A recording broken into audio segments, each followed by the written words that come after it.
15장 309쪽이죠. 지식의 유지와 보존에 대한 얘기인데, 지식의 유지와 보존은 기록 아니면 기억에 의존한다 되어 있습니다. 기록과 관련된 분야는 둘인데, 뒤에 이제 기억이 나올 거예요. 먼저 기록부터 하는 거죠. 하나는 문자의 본성을 다루는 분야이고, 하나는 기록의 순서를 다루는 분야이다. 저는 굉장히 코치코치 분석을 하고 있습니다. 그 다음에 310쪽에 보면 여섯 번째 줄점에 지식의 유지 보존의 또 하나의 주요 기능인 기억으로 말할 것 같으면 이 기능에 대한 연구는 빈약하게 짝이 없는 것으로 판단된다. 이러죠. 그리고 311쪽에 3에 보면 기억술은 오직 두 가지 의도로 구성된다. 하나는 예비 관념을 위한 것이고 하나는 상징 표상을 위한 것이다. 예비 관념은 우리가 기억하고자 하는 것을 무작정 찾아다니기보다는 좁은 범위 안에서 찾을 수 있도록, 즉 우리의 기억 장소와 일치하는 범위 안에서 찾을 수 있도록 우리를 인도한다. 상징적 표현은 지적 착상을 감각 가능한 이미지, 나아가서는 기억을 한층 강하게 자극하는 이미지로 바꾸어준다. 이게 아마 두 가지가 비슷하게 관련될 수도 있겠는데, 우리가 기억을 할 때 영상해서 기억하는 게 있잖아요. 누가 유발 할라리에서 이상한 책들이란데, 유발 할라리는 사실 지식 세계에서 그렇게 낯선 사람이죠. 그 사람 제일 처음에 호모사피엔스를 출판했을 때도 그렇고, 그 뒤에 호모데우스, 그 다음에 넥서스인가? 그다음에 AI하고 관련돼서 또 강의도 하고, AI 에이전트라는 표현을 많이 쓰죠. 근데 그거는 사실은 옛날부터 컴퓨터가 하는 것은 기호 처리기예요. 옛날의 기존은 심볼 매니플레이터 개념인데, 그러니까 자체적으로 어떤 인텔리전스가 없다는 얘기죠. 판단 능력이 없는 건데, 지금 에이전트란 말을 붙일 수 있다는 것은 유발 할라리가 그런 표현을 썼던데, 물론 딴 사람 썼을지도 모르겠지만, 이게 자체적으로 판단 능력이 있다는 것 같은데, 어쨌든, 그러면서 어떤 사람이 유발 할라리, 이가 이런 책을 썼다라고 저자가 유발 할라리라는 것을 기억하면서 누가 그러래. 이 사람은 참 많은 문제를 유발한다 해서 유발하리라고 그래서 유발 할라리라고 그렇게 기억하고 그런 얘기를 들은 것 같은데, 어쨌든, 이런 이야기. 예비관념과 상징표상 있고요. 16장은 보면은 지식의 네 번째 종류, 첫 번째 발견, 그 다음에 판단, 기록, 그 다음에 전달이죠. 전달입니다. 네 번째 종류로 다룰 차례인데, 이것은 지식의 전달, 즉 우리의 지식을 다른 사람에게 표현하거나 전하는 문제와 관련된 것이다. 세 영역으로 구성되는데, 전달 수단에 관한 것이고, 둘째는 전달 방법에 관한 것이며, 셋째는 전달의 수사에 관한 것이다. 전달 수단부터 말하자면, 전달은 언어 아니면 표기, 라이팅이죠. 글이죠. 말과 글을 수단으로 삼는다. 물론 아리스토텔레스가 적절하게 지적하였듯이 의의는 관념의 이미지요, 문자는 의의의 이미지라고 할 수 있다. 이런 의의는 관념이 이미지고, 그 다음에 문자는 의의의 이미지라는 거죠. 그 다음에 말과 글 외에 314쪽 세 번째 줄에 중국을 비롯한 극동 여러 왕국은 실물 상징을 사용하여 기록하기도 한다. 이것은 문자나 말을 대신해서 표현하는 수단이 아니라 사물이나 관념을 직접 표현하는 수단이다.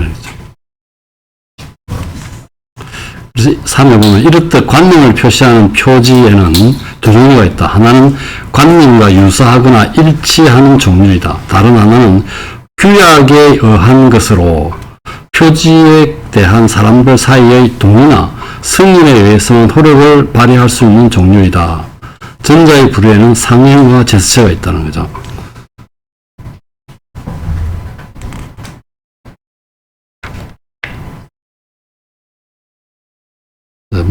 상행은 태고적 민족의 하나인 이집트 민족의 옛날부터 사용한 것이고, 제스처는 적극 즉흥적인 상행어로 지속적을 결례한 것이다. 표현을 잘 해놨어요. 상행어를 글말이라 한다면 제스처는 인말이라 한다.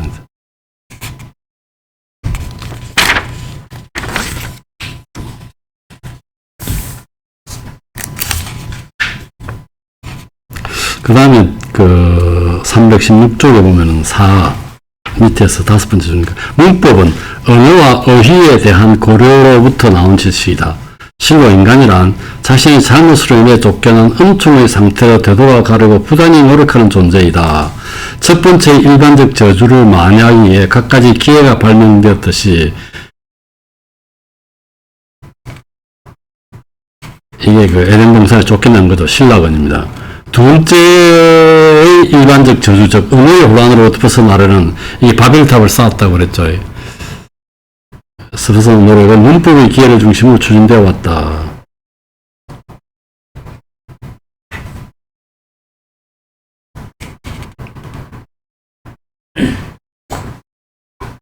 그 다음에 그 317쪽 두 번째 줄에 문법의 기능은 다음 두 성질의 일로 나뉜다. 하나는 일상적인 일이고 다른 하나는 철학적인 일이다.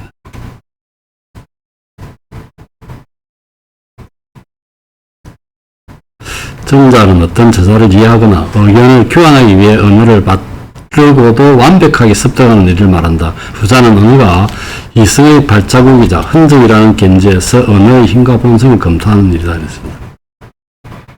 그 다음에 언어의 부수적 속성들을 고려하는 연구들, 발성, 억양, 가락, 뭐 이런 것들.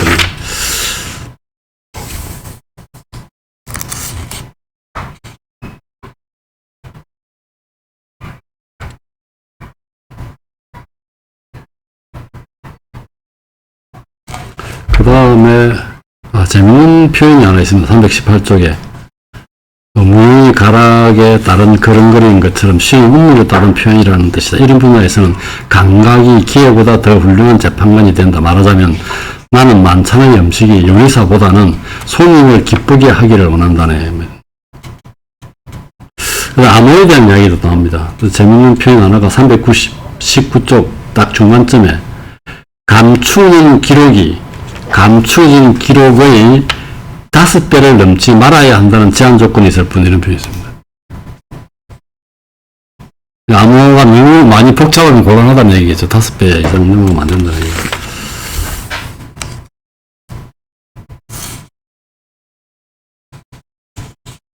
그 다음 17장은 앞에서 얘기한 것은 전달의 수단이었죠. 그래서 말글, 그 다음에 그 상징, 제스처 뭐 이게 있다고 그랬는데 지금은 전달의 방법을 검토할 차례입니다.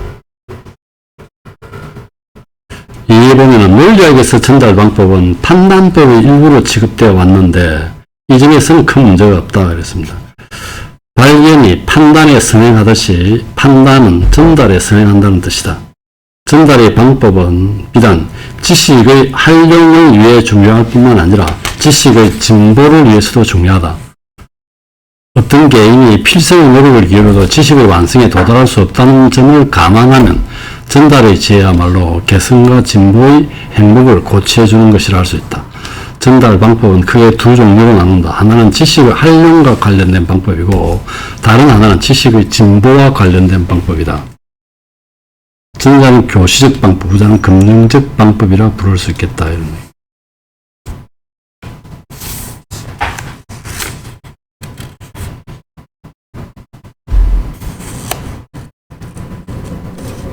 그런 재밌는 표현이 323쪽의 6번째 줄에 지식에 쓰든 나무에 쓰든 이체는 동일하다. 당신이 어떤 나무를 목재를 이용하려 할 때는 뿌리가 중요하지 않겠지만 나무를 이식하려 한다면 나뭇가지를 끝꽂이하기보다 뿌리채 옮기는 편이 훨씬 안전할 것이다. 지식을 전달하는 이와 같다.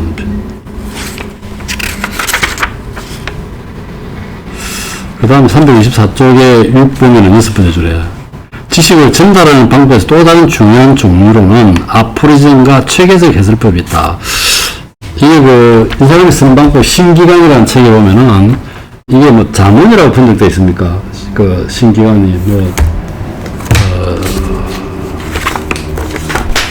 이게 책 제목 이름이 책 제목이 그렇죠. 자연의 해석과 인간의 자연 지배에 관한 잠언 이렇게 번역되어 있는 것 같은데 이 잠언 결국은 이게 아포리즘이죠. 그냥 우리가 말하는 건 센텐스처럼 표현하는 방법이죠.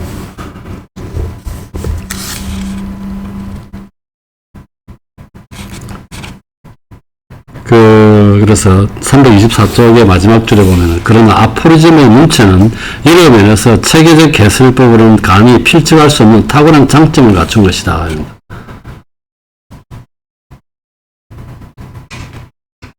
그래서 그 325쪽의 첫 줄에 보면은 첫째 아포리즘은 저자가 과연 견실한지 아니면 비상적인지를 시험한다. 아포리즘은 농담을 제외하고는 지식의 정수와 핵심으로만 구성될 수 있는 것이기 때문이다. 이런.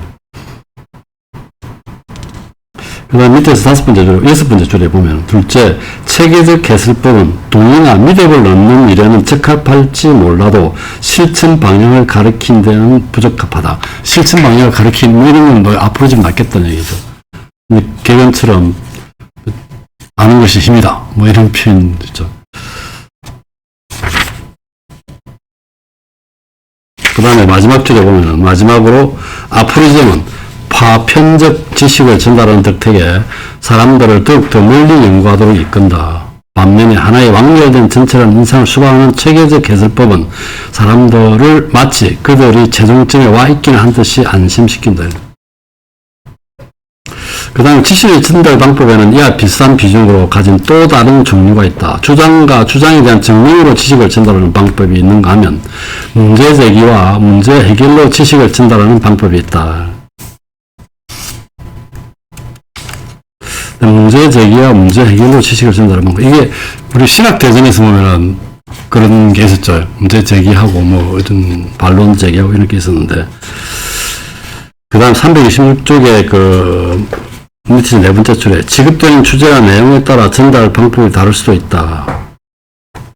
예컨대 가장 추상적인 지식 분야인 수학을 전달하는 방법은 가장 구체적인 지식 분야인 정치학을 전달하는 방법과 크게 다르다.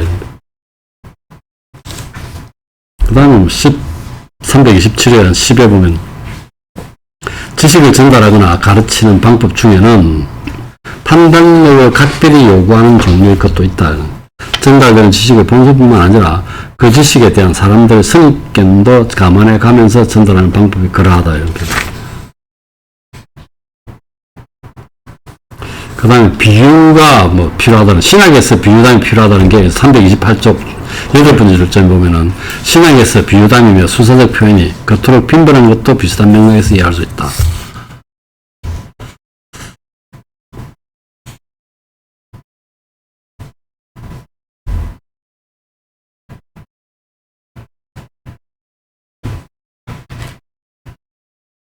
전달 329쪽에 보면은 첫 줄에 전달 방법과 직접 관련된 것은 기둥과 대들보의 재질이 아니라 그것들의 크기와 모양이다. 다시 말하면 전달 방법은 어떤 논증이나 어떤 토픽의 전체적인 골격을 고려할 뿐만 아니라 그 골격을 구성하는 명제들도 고려하는데 이때 고려되는 것은 각 명제의 내용이나 진리가 아니라 각 명제의 구성이나 형식이라는 뜻이다.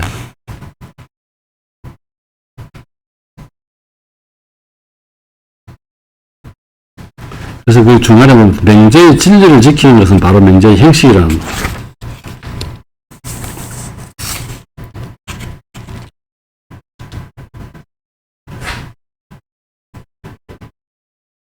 그 다음에 330쪽의 두 번째 줄에 보면 물론 지식에서 깊이는 지식을 입체적으로 만들어준다는 점에서 지식의 진리와 실체에 해당한다. 그러나 지식은 깊이 외에도 길이와 넓이라는 차원을 갖는다. 이런 표현이 있습니다. 어떤 지식이 다른 지식과 연결되기 위해서는 넓이가 필요하고 실천으로 옮기기 위해서는 길이가 필요하지 않겠는가. 따라서 지식은 가장 넓은 일관성으로부터 가장 특수한 실천 지침에 이르는 모든 차원을 갖추어야 한다.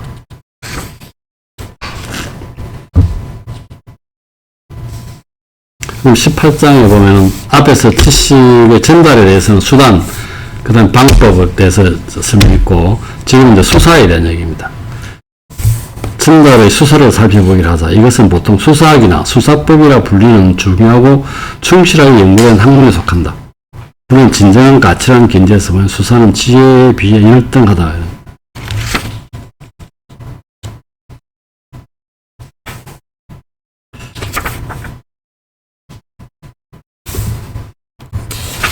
그 다음에 334쪽 두 번째 줄에 보면은 정작 현실 생활에서 지배하는 것은 수사라는 뜻이다. 어쨌든 수사학이 체계화된 것은 알스토텔레스와 키케로를 통해서였다는 표현이죠.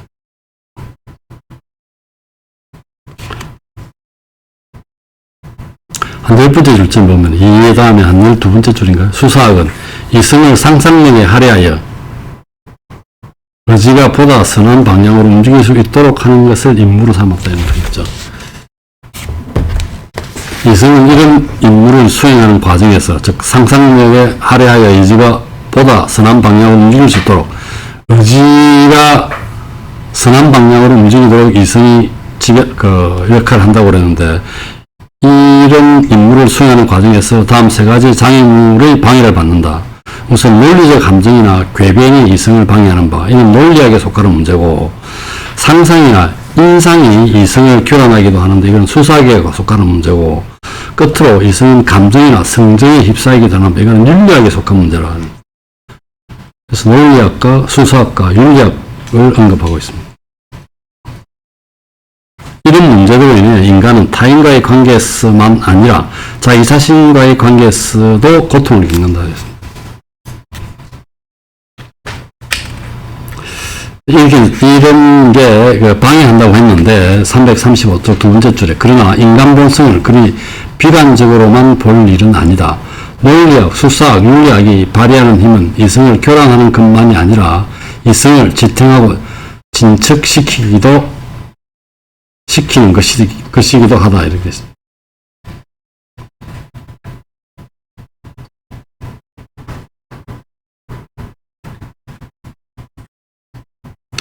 그 다음에 플라톤이 이제 그 수사학에 대해 비판을 했었는데 불공정한 것이라 아니할 수 없다 해놓고 밑에서 8번째 줄쯤에 플라톤은 수사학을 요리에 비유해서 쾌락의 기회로 평가하였다.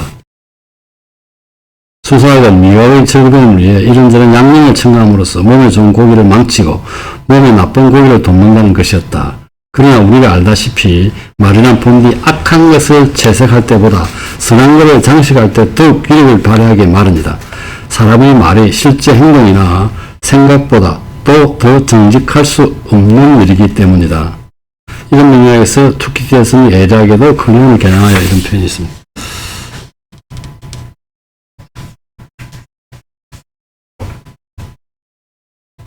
그리고 337쪽에 5번째 줄에 보면은 이런 경우는 만약 설득력 있는 수사를 동원하여 상상력을 감정의 편으로부터 빼앗고 감정에 대항하여 이성과 상상력의 동맹을 체결하지 않으면 이성은 감정의 프로의 노예가 되고 말 것이다. 그 다음 계속해서 이성과 감정 사이에는 분명한 차이가 있다. 감정은 현재만을 감안하지만 이성은 미래와 시간 전체를 감안한다. 현재가 상상력을 정확하면 할수록 이성은 그만큼 자리를 잃게 된다. 반면에 수사와 설득의 위력을 빌려 먼 미래의 일을 현재의 일처럼 보이게 만든다면 이성은 상상력의 반란을 제어할 수 있다. 그러니까 상상력의 반란이라는 것은 상상력이 감정의 편을 드는 것이죠.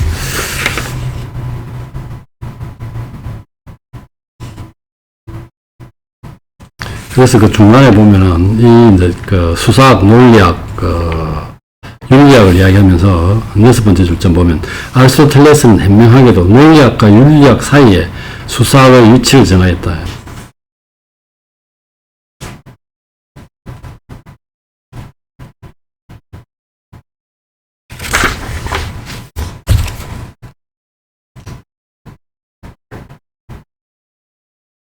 이렇게 윤리학은 이성의 감정이나 성정에 대한 이게 지구를 벗어나야 하는 문제라고 그랬죠. 그게 윤리학의 문제였고, 논리학은 앞에서 우리가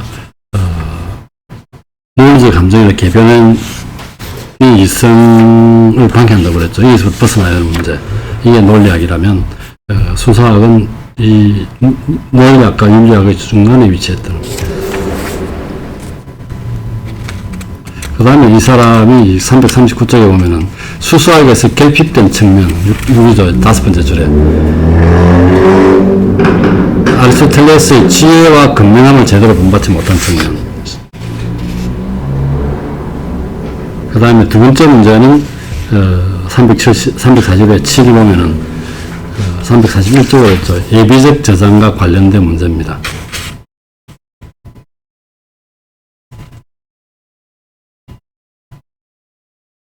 그러니까 연설의 능력을 비축하여 발견이 쉽게 수행될 수 있도록 미리 준비하는 작업. 이게 예비적 저장과 관련된 문제죠. 여기서 대동명제와 정현명제인데 대동명제가 아마 대우명제인가?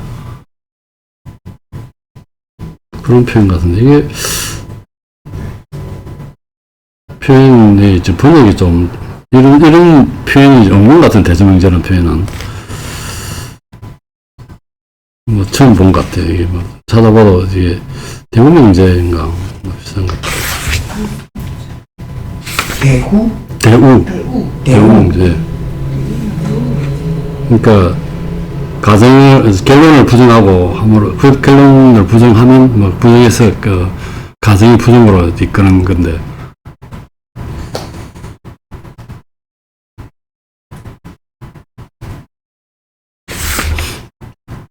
P면 Q이다 해야 되는데, Q가 아니면 P가 아니다 있는 표현.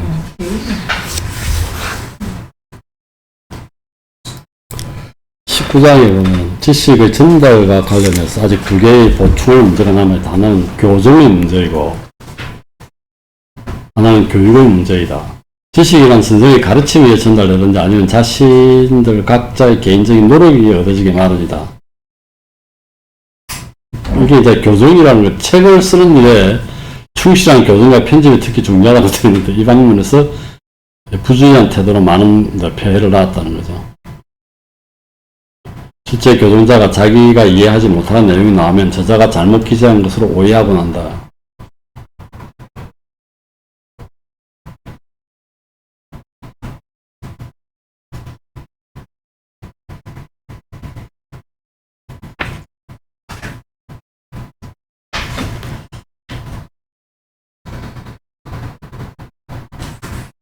그 다음에 두 번째 344쪽의 두 번째 줄에 보면은 책을 읽는 일에서 중요한 문제는 작품에 대한 적절한 해설과 해제이다. 그 다음에 뭐 저작연대와 관련된 문제, 그 다음 간단한 비평이나 판단과 관련된 문제, 그 다음 독서의 순서나 차례에 관련된 문제를 합니다. 이게 책에 대한 얘기고, 그 다음에 이 12번째 줄절에 이제 교육 문제를 검토하기로 하자. 얘가 밑에서 네 번째 줄에 어떤 학습 과정에서 가장 쉬운 지식으로부터 점차 어려운 지식으로 진행하고, 어떤 학습 과정에서는 가장 먼저 어려운 지식을 주입하고 나중에 쉬운 지식으로 전환할 것인지 파악하는 것이 중요하다. 전자의 방법이 튜브를 이용해서 수영을 가르치는 법에 비유될 수 있다면 쉬운 것부터 해서 가는 거죠. 부자의 방법은 무거운 신발을 신기어 무용을 가르치는 법에 비유될 수 있겠다. 비유가 상당히 좋습니다.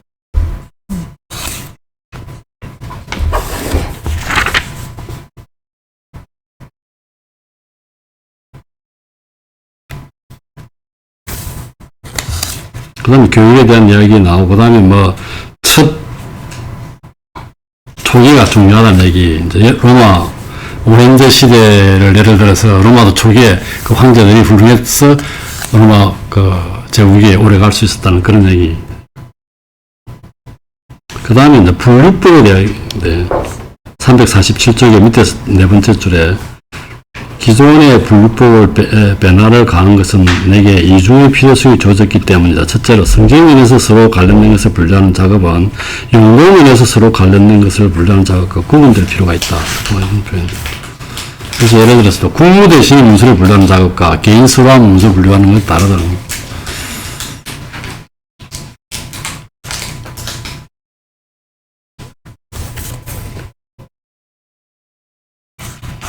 그 다음에 20장에 보면은 앞에서 우리가 275쪽인가요? 정신 275쪽이가 정신기능에 대한 이야기를 하면서 오승과 이승에 대한 지식, 그 다음에 의지와 욕망과 감정에 대한 지식을 이야기했는데, 이제는 우리는 인간의 욕망과 의지를 고려하는 지식을 검토할 차례가 되었다. 지금 앞에 거는 이승에 대한 얘기를 했다는 얘기겠죠.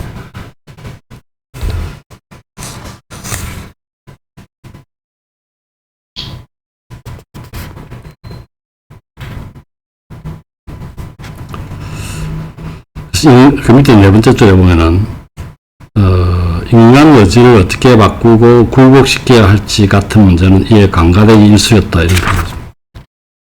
그 다음에 재밌는 얘기가 350쪽 첫 줄에 보면은, 정신이 관대한 사람은 교육과 설득으로 사로잡을 수 있지만 저속한 정신의 소유자는 보상과 처벌에 의해서만 사로잡을 수 있을 뿐이라는 구분을 가지고도 이 문제를 해결할 수는 없다. 이런 표현이 있습니다.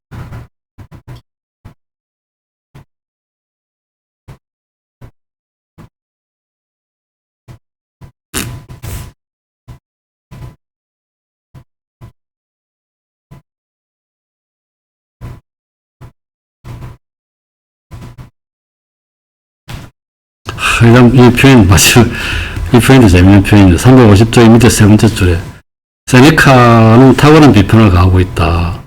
수사가 사람의 관심을 사물로부터 이반시켜 말 자체로 향하게 할 때, 그것은 큰 불행을 초래한다. 무엇 교육이란 학생들을 가르친 자보다는, 선생보다는 배운 내용을 더 사랑하도록 진행하는 것이 마땅하다. 우리가 수단적으로 보면은, 초등학교, 중고등학교 때 보면 어떤 선생님이 좋아서, 과학 선생님이 좋아서 과학을 공부를 열심히 한 사람도 있는데, 수단을 보면 참 괜찮은 것 같은데, 사실 그것보다는 배운 내용을 더 사랑할 수 있어야 된다는 거죠.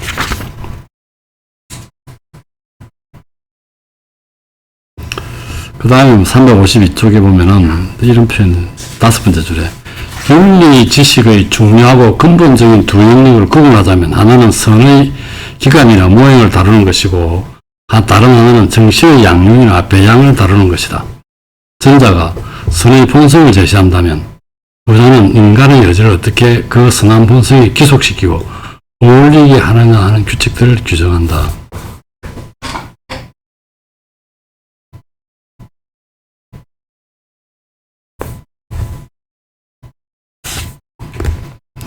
선의 모형이나 본성을 다루는 능력에는 두 입장이 있다. 하나는 선을 단순 본성에 따라 고려하여 선의 종류를 따지는 것이고, 다른 하나는 선을 비교 수준에서 고려하여 선의 등급을 따지는 것이다. 특히 후자의 입장에서 무수한 논쟁이 발생하였다.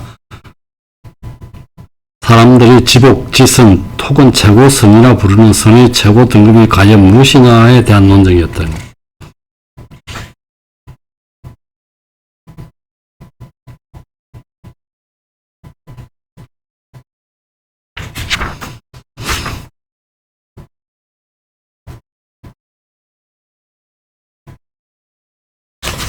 그 다음에,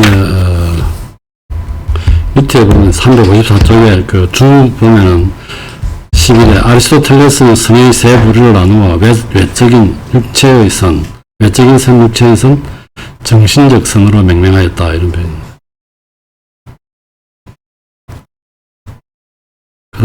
그 다음 두 번째 줄 다시 돌아와서 명상적 삶과 능동적 삶을 잘 비교하였고, 흔들리는 덕과 확고해진 덕을 구별하였고, 이런 표현이었습니다. 그렇지만 이렇게 잘 했었는데, 훌륭한 연구가 진척되어 왔는데, 그렇지만 그들의 선과 악의 뿌리들, 그리고 그 뿌리들의 갈래를 세심하게 연구하는 일이 조금 더 오래 머물러 있었더라면 후대에게 어떤 큰 도움을 줄 수 있었을 것으로 보인다. 그들은 미덕과 악덕, 쾌락과 고통에 대해 너무 성급한 결론에 도달하였다는 것. 그 다음에 7 밑에 두 번째 줄에 모든 사물에 들어있는 성의 형상은 이중적 본성을 갖는다. 하나는 모든 사물이 각각 독립적인 실체나 전체로서 가지는 본성이요, 다른 하나는 각 사물이 거대한 실체의 일부나 일원으로서 가지는 본성이다. 비교하자면 두 번째 본성이 더욱 중요하고 값진 것이다. 그것은 자기보다 보편적인 행상의 유지에 기여하기 때문이다. 이러면서.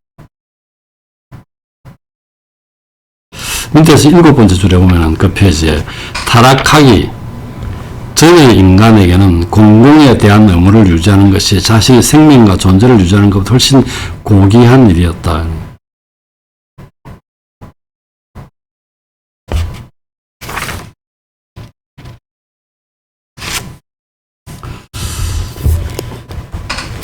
그 다음에 356쪽에 네 번째 줄에 어떤 철학과 어떤 종교, 어떤 교육도 숭고한 신앙에 필적할 수는 없다. 8 보면은 기독교 신앙은 사적인 선보다 공동선의 우선함을 적절하게 규정하고 확고하게 정립하였는 바, 이를 근거로 우리는 도덕 철학에서 발생하는 모든 논쟁을 판결하고 결정할 수 있다.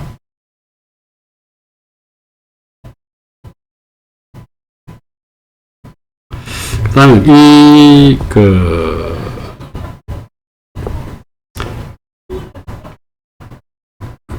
이 아리스토텔레스의 반하여 그 문제를 결정하라고 한다 되어 있습니다. 아리스토텔레스는 맹상적 삶을 선호하면서 이러한 이유에서 이러한 여러 이유를 제시하였는데 그 이유는 사적인 것이 전부였다는 거죠. 한 개인의 즐거움과 위험에 관련된 이유만을 제시하였다. 그러나 여기서 보면 공공성이 우선한다고 되어 있었죠. 위에서 피타고라스 역시 비슷한 방법으로 비교를 수행하면서 철학과 명상을 내찬하였다. 피타고라스는 다음과 같은 우회적 답변을 제시하였다고 한다. 이게 이제 나옵니다. 히에론인데 여기 보면은 세 가지로 분류했었는데 사람을 여기를 보면은 네 가지로 세 번째 분류를 또 조금 더 세분해 놨습니다. 히에론은 올림픽 경기에 참석하였을 때 자신이 취할 태도를 잘 알고 있었죠. 입상에서 자신의 운을 시험하기 위해 온 사람, 이 사람은 선수들이죠. 선수들. 승리하기 위해서 온 사람이고, 그 다음에 물건을 팔기 위해서, 이윤을 목적으로 온 상인들입니다. 팔기 위해 상인으로 온 사람이 있었고, 그 다음에 축제를 즐기고 친구를 만나기 위해 온 사람도 있었는데, 이 사람은 세 번째 부류인데, 조금 더 세분해놨습니다. 단순히 구경하러 온 사람도 있었다는 거죠. 그런데 히에론은 구경하러 온 사람 가운데 하나였죠. 보통 우리가, 승리를 목적으로 해서 온 사람, 이윤을 목적으로 온 사람, 그러나 그냥 즐기기 위해서 온 사람은 구경꾼이라는데 이 구경꾼도 단순히 구경한 사람이에요. 어느 팀을 이기라고 응원하는 것보다는 단순히 구경자가 그걸 또 분리해 놨습니다. 그리고 인생이라는 무대를 구경꾼처럼 간주할 자리에 오직 하나님과 천사에 있다는 점을 명심해야 할 것이다. 이런 표현입니다. 이런 맥락에서 밑에서 두 번째 줄에 교회는 수도원의 삶을 배농한다. 수도원의 삶이란 맹상적인 것만 아니라 끊임없는 기도며 간호의 의무에 충실한 삶이요 하나님의 법에 관해 지피를 교육받는 의무에 충실한 삶이기도 하다. 그 다음에 선에 대해서 얘기하다가 10번째 줄점에 둘째, 우리는 행복에 관한 일련의 논쟁에 대해서도 결론을 내릴 수 있다. 이 논쟁에서 한 편은 제논과 소크라테스로부터 그들의 여러 학파와 계승자로 이어진 진영이었고, 다른 한편은 키레네 학파와 에피쿠로스 학파로 구성된 진영이었다. 전자의 진영은 행복이란 오직 덕에서 비롯되거나 덕에 수반되는 것이고, 덕의 실천은 주로 사회를 배려하고 위한 것이라는 입장을 견지하였다. 반면에 후자의 진영은 행복을 쾌락에 두면서 덕을 시종에 지나지 않는 것으로 간주하였다는 거예요.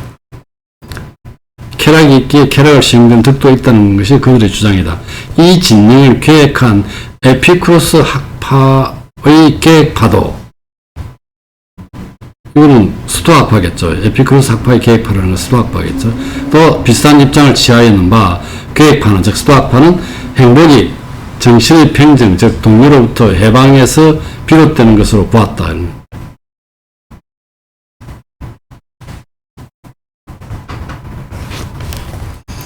그 다음에 계속해서 이런 맥락에서 헬리로스는 행복이란 정신에서 논쟁의 불씨를 제거하는 것이라고 주장하였다.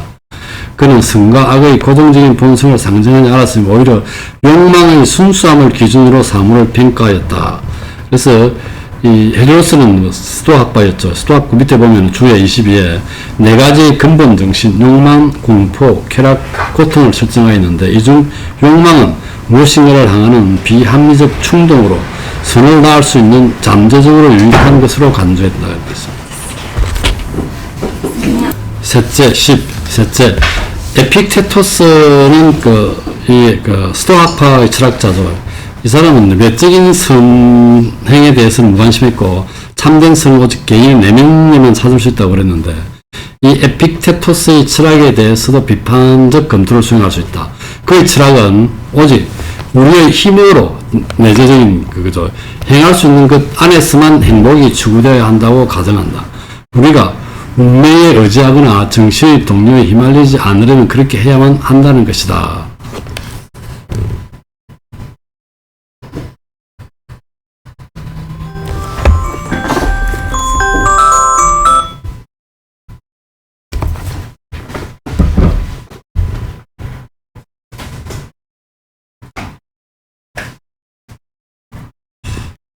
그 다음에 361쪽에 네 번째 쪽에 우리는 철학의 잘못된 문법에 대해서도 비슷한 비판을 가할 수 있다.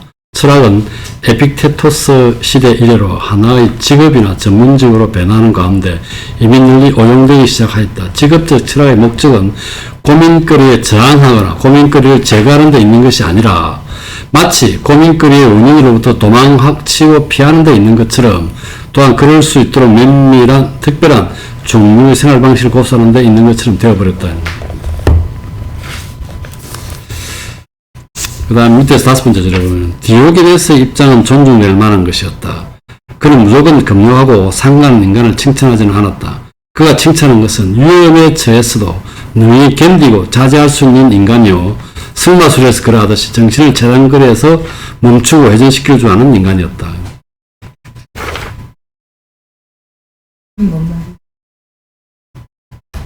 그는 피하는 게 답이 아니라는 거야.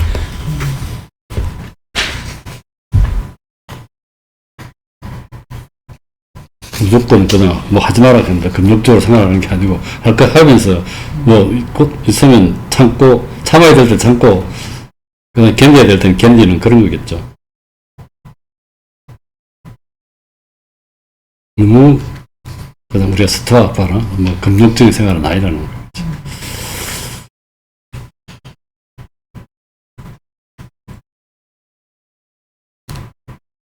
그 다음에 21장. 자, 이거 앞에서 우리가 사회적 선에 대해서 이야기했는데, 공공선. 이제는 사적인 선입니다. 즉, 특수한 선의 문제로 돌아가기로 하자. 그것은 능동적 선과 수동적 선으로 구분된다. 이게는 그 로마인들이 프로무스와 곤두스처럼 이 지출과,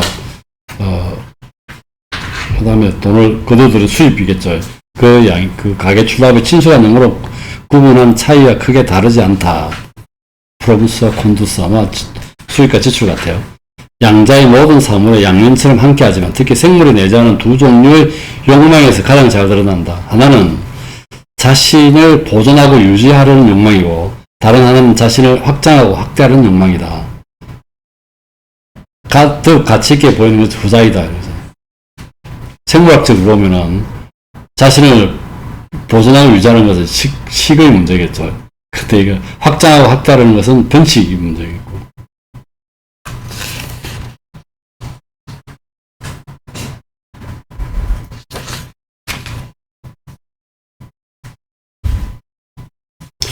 그 다음 이 사람 보면 364쪽의 밑에 세 번째 줄에 이 수동적과 능동적 선을 구분했는데 능동적 선이 우월함을 뒷받침하는 또 다른 것은 인간 본성에 내재하는 변화와 진보에 대한 애정이다.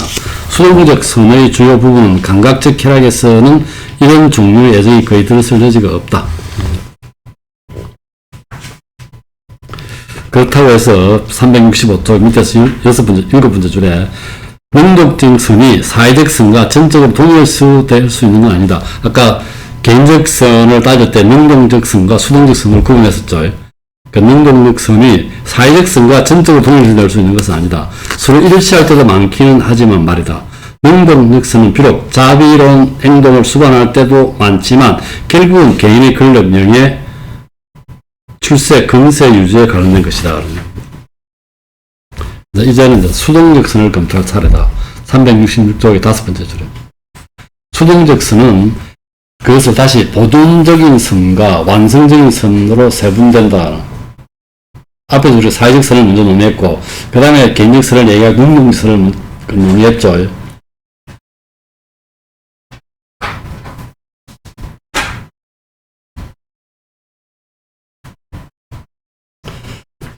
딱 중간쯤 보면은, 만물에는 각기 자기애로부터 나오는 삼중의 욕망이 새겨져 있기 때문이다. 첫째는 각자의 행상을 보존하고 유지하려는 욕망이고, 둘째는 각자의 행상을 보다 발전시켜 완성하려는 욕망이고, 셋째는 각자의 행상을 다른 사물로 넓히고 늘리려는 욕망입니다. 그래서 이제 둘째, 셋째가 이 능동적 선에 해당되는 거겠죠.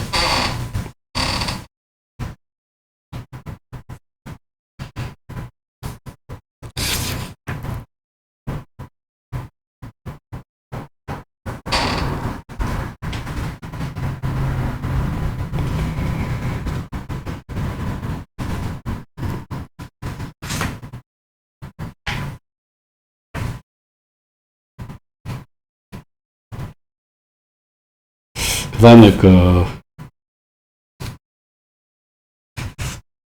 368쪽에 넘어갑시다. 밑에 다섯 번째 줄 4. 두 종류의 선 중에서 무엇이 더 중요하냐?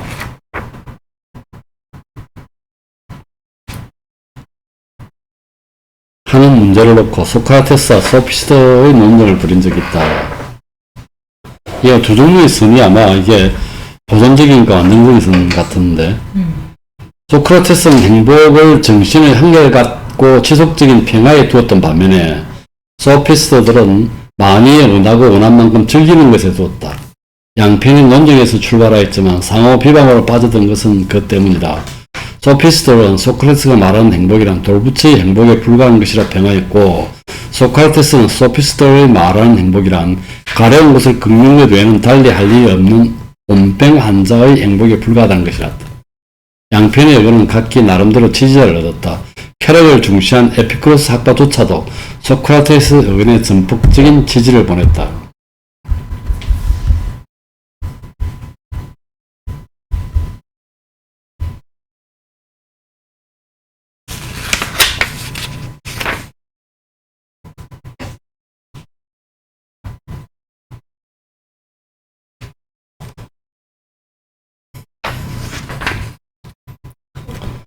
그 다음에 369쪽에 밑에 7번째 줄에 보면, 그러나 더욱 중요한 것은 두 번째 문제, 인간 본성이 두 가지 선을 동시에 허용할 수 있느냐 하는 문제이다. 이 문제를 적절하게 해결한다면 첫 번째 문제, 어떤 선이 더 우월하냐는 문제는 불필요해질 것이기 때문이다. 과연 쾌락을 즐길 때는 남보다 더 많이 쾌락을 느끼지만 그 쾌락을 잃거나 거기서 벗어나더라도 남보다 덜 괴로워하는 사람이 존재할 수 없을 것인가? 만일 당신이 욕망을 느끼지 않기 위해 쾌락을 삼가고 두려워하지 않으려고 욕망을 삼간다면 이는 소심한 급정의 특징이라는 말이 있다.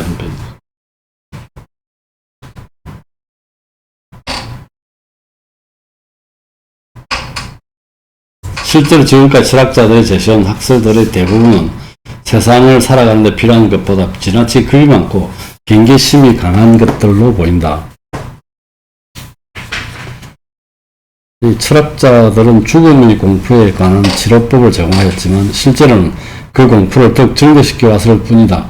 그들은 인간의 한 평생을 죽음을 위한 훈련 내지 준비에 지나지 않는 것으로 삼으려 하였으니 이는 사람들이 죽음을 두려운 적 아무리 준비해도 극복할 수 없는 무서운 적으로 여기도록 만들 필요해서 난 것이었음이 분명하다.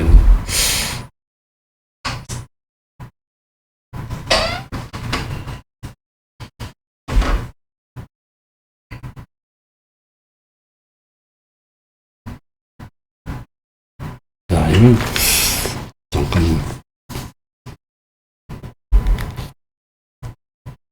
이제 그 다음에 이 보석세운사의 지혜라는 게 371쪽에 있는데, 이물질을 너무 제거하면 원석이 너무 파손될까? 적절하게 해야 된다는 얘기겠죠. 보석세운사에서 지혜라는 게 그겁니다. 이 관대함을 파괴하면서 가지 자신이 평정을 얻으려서 안 된다는 거. 너무 많이 깎아내면 원석이 파괴된다는 얘기죠. 의무라는 표현이 있는데 사회와 관련된 인간의 선으로 되돌아가기를 하자. 이런 종류의 선은 의무라 불러도 좋다. 의무라는 용어는 다른 사람을 향해 기울어져 있는 정신 상태를 지칭한다고 되어 있죠.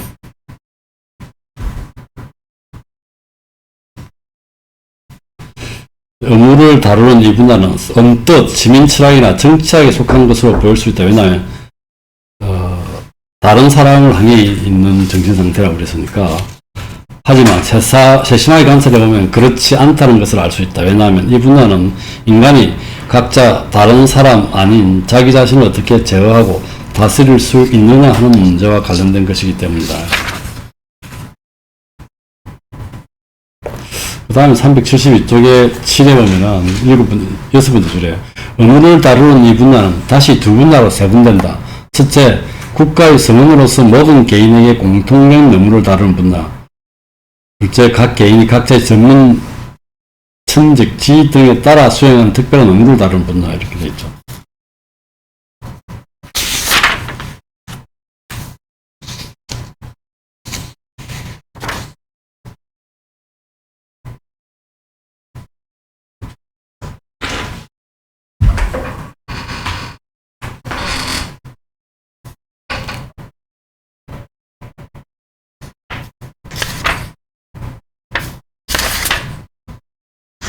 그 다음에 377쪽에 보면은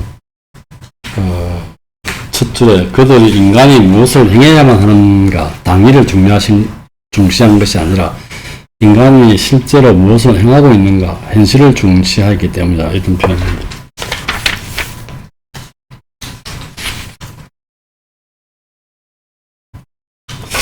그러고 보면 또 378쪽에 보면은 네 번째 줄에 사회의 선을 행하는 문제를 다루는 지식도 독립적으로 취급되기보다는 상대적으로 취급되는 편이 바람직하다.